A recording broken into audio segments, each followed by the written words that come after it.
Brian. Welcome to the Come Together Hub podcast. Good morning. Good morning. Thank you for coming on and speaking with us. As you know, we've been doing kind of a little series about real people, real stories and real lives. So I wanted to ask you a few questions today and hopefully you'll be open to answering them. So first is, what brought you to Come Together Hub, or how did you hear about it? Well, I was looking on Facebook and I saw the Come Together, and it was one of your day outs, I think it was, and looking for volunteers. And I've got a background in doing volunteering and working in substance misuse, mental health.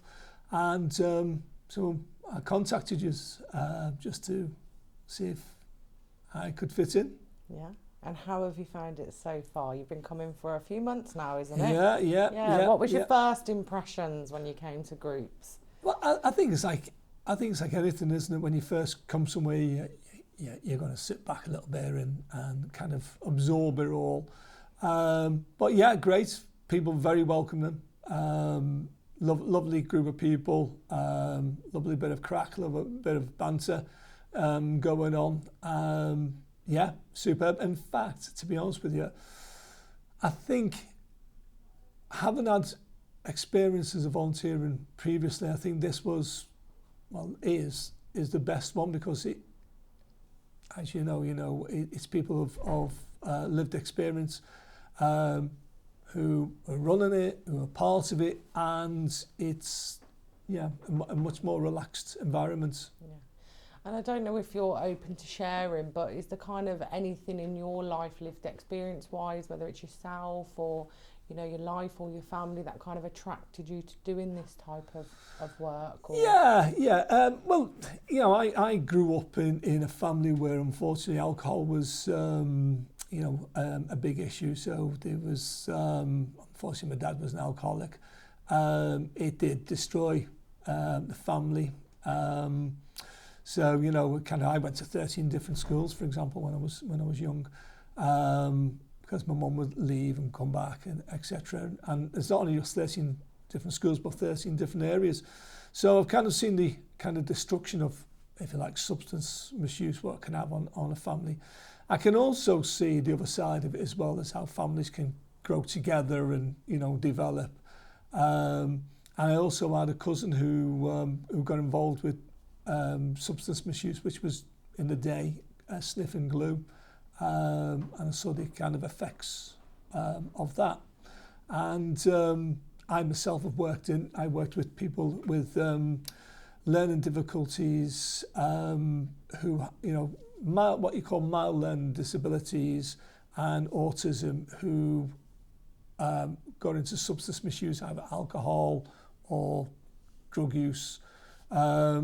And spent quite a considerable part of my life working with people either in the court system, coming out of court, coming out of prison, or secure units, etc., and then supporting them in the community. So kind of quite a big background in all those things. Yeah. Amazing, thank you.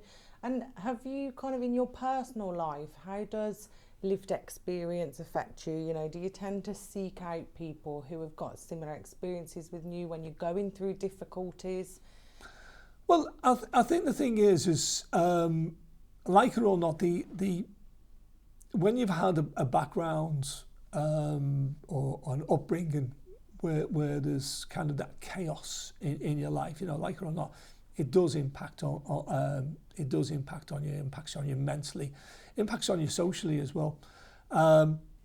So it is a case of I've always, I suppose, because it affected me as a child, I've always tried to work around groups in youth work, young adults, at one time with gang culture, because like it or not, I myself, although I'd had that, kind of background in it, hadn't learned and left school with no qualifications, and I ended up myself being part of a gang.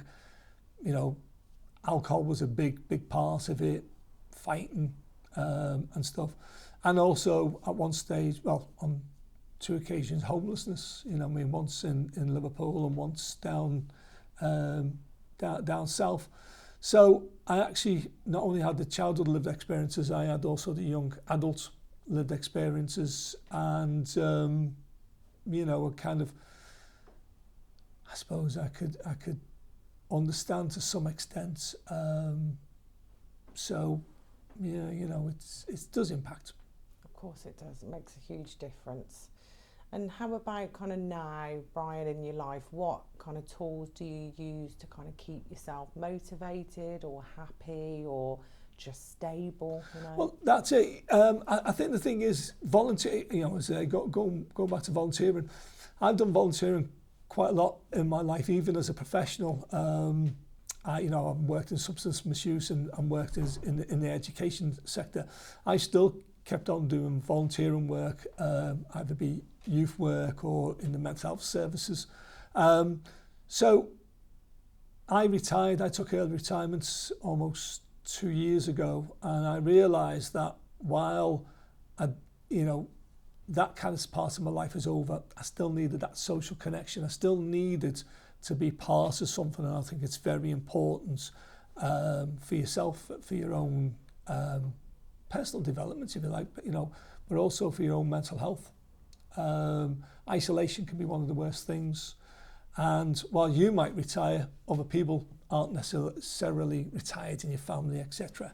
So I find, you know, doing volunteering opens up a new avenue for you, and also new friends, new social opportunities, and also being able to put that kind of life experience back in, you know, kind of help others, or, you know, and I don't mean help others by doing anything much more than sometimes just being there, just being part of the laughter. Yeah, connection, brilliant. Yeah. Thank you so much, Brian. No Thanks problem. for coming and sharing your story, and we do value you here, so I'm really glad that you've come and spoke for us today, and we'll see you soon. Thank you very much.